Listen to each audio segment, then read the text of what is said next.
Assalamualaikum warahmatullahi wabarakatuh. Halo teman-teman, kembali lagi di channelku. Dan kali ini kita akan membahas materi TIU yang aku spesifikkan ke kemampuan verbal. Teman-teman bisa perhatikan mind mapping yang ada di layar. Di situ ada mind mapping tentang kemampuan verbal TIU. Sebelum kita bahas tips dan trik menaklukkan materi ini, alangkah lebih baiknya kita pahami dulu cakupan materi yang biasanya keluar di materi ini. Bisa dilihat ya, ada subpoin sinonim, antonim, analogi, dan pemahaman wacana. Untuk materi sinonim dan antonim, aku rasa teman-teman di sini semua sudah paham ya, kalau sinonim kita disuruh memilih istilah yang memiliki arti sama dengan istilah yang ada di soal. Kalau yang antonim kita disuruh memilih opsi jawaban yang memiliki makna berlawanan dengan istilah yang ada di soal. Lalu untuk analogi, nah ini merupakan padanan kata ya. Di sini kalau analogi itu kadang ada yang menggunakan padanan kata sifat, fungsi, bagian, sebab akibat, derajat, segolongan, dan lain-lainnya. Masih banyak lagi. Nah, ini aku beri contoh satu supaya teman-teman bisa paham. Coba teman-teman amati contoh soal analogi yang ada di layar. Di sini ada kata kurus dipadankan dengan kata gizi. Lalu kita disuruh memilih salah satu opsi yang memiliki padanan kata yang paling sesuai dengan padanan kata yang ada di soal. Coba teman-teman bisa pause video ini sebentar untuk teman-teman bisa menebak terlebih dahulu kira-kira jawaban mana nih yang paling benar. Oke, kita lanjutkan. Untuk mengerjakan soal seperti ini bisa kita siasati dengan cara membuat kalimat.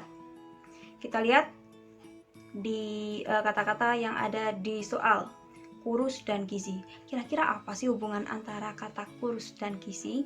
Nah, hubungan antara kata kurus dan gizi itu bisa kita buat kalimat seperti ini.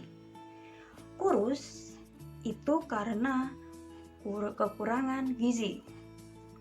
Nah, dengan kalimatnya seperti ini berarti kita bisa mencari mana nih padanan kata yang paling sesuai dengan pola kalimat seperti itu.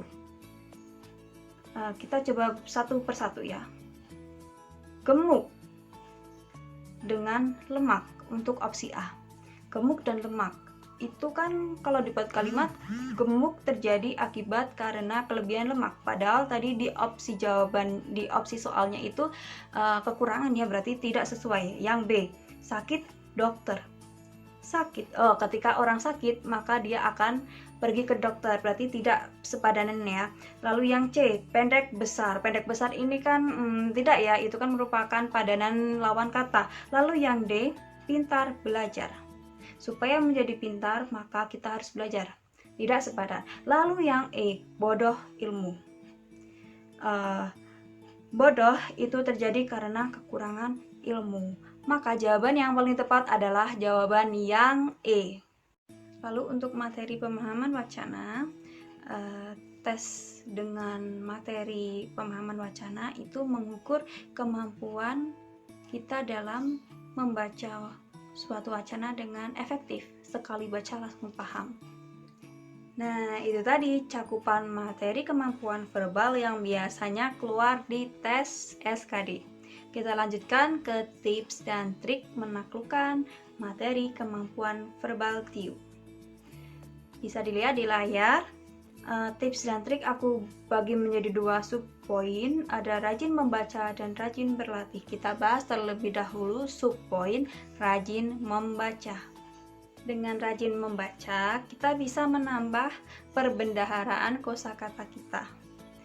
Dan kita juga bisa melatih kemampuan kita dalam membaca suatu wacana dengan efektif. Sekali membaca bisa langsung paham. Aku sarankan teman-teman mulai sekarang rajin-rajinlah membaca berita yang berita itu merupakan berita di segala jenis bidang kehidupan, karena kosakata-kosakata yang nanti keluar di tes CPNS itu biasanya nih kosakata atau istilah-istilah di bidang ya di berbagai bidang kehidupan, seperti contohnya bidang pendidikan, bidang sosial, ekonomi, kesehatan, dan lain sebagainya. Nah, ini nih yang aku lakukan di tahun kemarin untuk bisa menaklukkan materi soal ini adalah dengan cara sering rajin membaca berita ya. Ketika nanti teman-teman membaca berita terus menemukan kosakata baru yang belum teman-teman tahu artinya, nanti teman-teman bisa cari arti dari kosakata baru itu menggunakan Kamus Besar Bahasa Indonesia. Aku rasa melatih kemampuan verbal dengan cara membaca berita itu sangat efektif. Dulu nih aku pernah belajar materi sinonim dan antonim dengan cara menghafalkan suatu istilah beserta maknanya. Ya gak bisa ya, karena kita tidak tahu nih penerapan penggunaan istilah tersebut. Nah, tapi kalau kita belajarnya dengan cara membaca, kita akan langsung tahu nih, oh konteks penggunaan istilah tersebut di dalam suatu kalimat. Jadi kita bisa belajar dengan cara yang lebih mengena, kita akan lebih teringat. Dan yang paling penting adalah harus sering berlatih. Bisa itu karena biasa. Teman-teman, pasti kalian pernah merasakan malas, susah untuk memulai belajar. Tapi teman-teman harus ingat, semakin awal kita memulai suatu pekerjaan, semakin awal pula kita akan melihat dan menikmati hasilnya. Jadi kalau teman-teman ingin berhasil, teman-teman harus bisa mengalahkan diri sendiri dulu untuk segera bangkit dan memulai usaha yang seharusnya teman-teman lakukan. Itu dia tips dan trik dari aku. Jangan lupa teman-teman like, komen, dan subscribe channel aku, karena di tiap hari Jumat aku akan membagikan konten-konten yang berkaitan dengan CPNS. Sampai jumpa di video selanjutnya. Wassalamualaikum warahmatullahi wabarakatuh. Jangan lupa like, komen, dan subscribe.